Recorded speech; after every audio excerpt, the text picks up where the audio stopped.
வித்துயத்தை நம்பும் யாரும் சேரிரி, யானை இல்லை குதிரை இல்லை கொல்லும் படைகள் இல்லையே என்று அகிம்சையின் பெருமையை பாடுகின்ற அந்த பாடலை முழக்கியபடி அவர்கள் வருகிறார்கள். வருகிற பொழுது 100 பேருக்கும் உணவு வேண்டும் இல்லையா? உணவு கொடுத்தால் அவர்கள் கைது செய்யப்படுவார்கள் என்று அன்றைக்கு இருந்த மாவட்ட ஆட்சித்தலைவர் ஒரு பிரிட்டிஷ்காரர் அறிவிக்கிறார், லாரன் துரை என்பவர் அறிவிக்கிறார். ஆனால் அதற்கெல்லாம் பயப்படாமல் மக்கள் என்ன செய்தார்கள் தெரியுமா? ஒவ்வொரு புளிய மரத்திலும் ஒரு சோத்து பொட்டலம் கட்டி தொங்க விட்டு விடுவார்கள். வந்து சொல்வார்கள் 5ஆம் நம்பர் புளிய மரம் என்று இந்த உப்பு சத்தியாகிரகத்துக்கு போகின்ற தொண்டர்களும் சொல்லிவிட்டு அவன் போய்விடுவான்.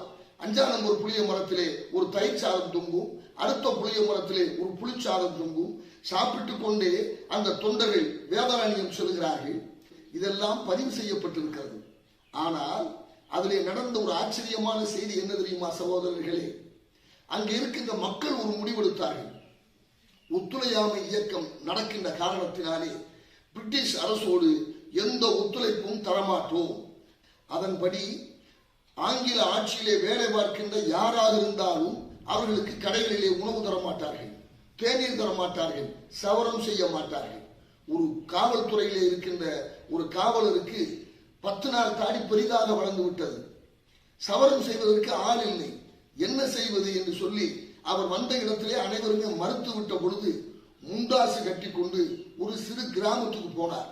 போய் புதிதாக வெளியூர்காரன் என்று சொல்லி அவருக்கு சவரம் செய்ய சொன்னார். அப்படி சவரம் செய்ய சொன்ன பொழுது கத்தியை வைத்து சிறிது எழுத்தாகிவிட்டது. வைரப்பன் என்று சொல்லுகின்ற ஒரு 16 வயது நாவிதன் எடுத்து விட்டு கேட்டார், உங்களை புதிதாக இருக்கிறதே, எந்த ஊர்? இந்த ஊர் தான் என்றார். உங்களை பார்த்ததே இல்லையே என்றார். அப்படி வெட்டுகிற பொழுதுதான் கவனித்தார், போலீஸ்காரர்கள் வைக்கின்ற தொப்பி தடம் இருக்கும் பின்னாலே. அந்த தடத்தை பார்த்துவிட்டு காவல்துறையைச் சேர்ந்த உங்களுக்கு சவரம் செய்ய மாட்டேன் என்று சொல்லிவிட்டார். உனக்கு எவ்வளவு பணம் வேண்டுமானாலும் தருகிறேன் என்று அந்த காவலர் சொன்னார். மறுத்து விட்டார் வைரப்பன். பணத்திற்கும் மசியவில்லை. பலாத்காரத்தை சொல்லி அடித்து மிதித்து காவல் நிலையத்திற்கு கொண்டு சென்று சவரம் செய்ய வேண்டும் என்று சொன்ன பொழுதும் அந்த 16 வயது சவர தொழிலாளியான வைரப்பன் என்று சொல்லுகின்ற அந்த வீர இளைஞன் முற்றிலும் மறுத்து விட்டான். அடி உதைக்கு பின்னாலே 6 மாத சிறை தண்டனை. எதற்கு? சவரம் செய்ய மறுத்ததற்கு. பெரிய தலைவர்களை மட்டும் சொல்லுகின்றோம்.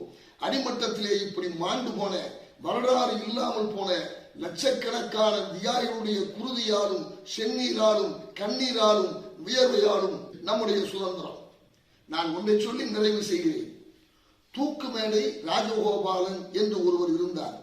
ஆகஸ்ட் புரட்சியின் போது 1942 ராஜகோபாலனும் காசிராசன் என்று சொல்லக்கூடிய அவருடைய நண்பர் இருவரும் சேர்ந்து 16 இளைஞர்களை ஒன்று சேர்த்துக் கொண்டு காவல் நிலையங்களை தாக்குவது மற்றும் புரட்சி வேலையிலே ஈடுபடுவது என்று ஈடுபட்டார்கள். அதனுடைய ஒரு பகுதியாக குலசேகரப்பட்டினம் என்று இன்றைக்கு பிரபலமான தசரா விழா நடக்கின்ற ஊர். அந்த குலசேகரப்பட்டினத்திலே ஆங்கில அரசுக்கு சொந்தமான உப்பளம் இருந்தது. அந்த உப்பளத்திற்கு சென்று உப்பளத்திலே தேசிய கொடியேற்றி அதை கைப்பற்றுகின்ற முயற்சியை இந்த 18 பேர் சென்ற குழு சென்று செய்த பொழுது அங்கு லோன் துறை என்று சொல்லக்கூடியவர் உப்பளத்தினுடைய அதிகாரியாக இருந்தவர்களில் ஒருவர். அவர் அந்த வெள்ளை நிறத்திற்கே உரிய திமிரோடு துப்பாக்கியை எடுத்துக்கொண்டு உங்களை எல்லாம் சுட்டு விடுவேன் என்று சுட்டுவிட முயற்சி செய்த பொழுது இவர்கள் முதலிலேயே கைப்பற்றி 16 துப்பாக்கிகளை கைப்பற்றி வைத்திருந்தார்கள் காவல் நிலையத்தில் இருந்து. அதில் ஈட்டி சொருகப்பட்டிருக்கும் முன்னாலே ஒரு கத்தி. அதை ஒருவன் எடுத்து ராஜகோபாலை சுடப்போகிறாரே என்று கத்தியை பாய்ச்சிய போது லோன்துறையின் கருத்திலே அந்த கத்தி பாய்ந்தது. இதற்கு இந்த வழக்குக்கு பெயர்தான் குலசேகரப்பட்டினம் சதி வழக்கு. காசிராசனுக்கும் தலைமை வகித்த ராஜகோபாலனுக்கும் தூக்கு தண்டனை விதிக்கப்பட்டது. அதற்கு மேல் அப்பீல் செய்து என்னென்னமோ முயற்சி எடுத்தும் விடுதலை செய்யப்படவில்லை. கடைசி நேரத்திலே ராஜாஜி அவர்கள் அப்பொழுது காங்கிரசிலிருந்து விலகி வெளியே இருந்தார்கள். ஆகஸ்ட் புரட்சியில் ஈடுபடாது. அவர் தந்த அரிய ஆலோசனையின்படி தூக்கு தண்டனை போடுவதற்கு முன்னால் ராஜகோபாலுடைய தூக்கு தண்டனை ரத்து செய்யப்பட்டது. அதனாலே அவருக்கு பெயர் தூக்கு மேடை ராஜகோபாலன்.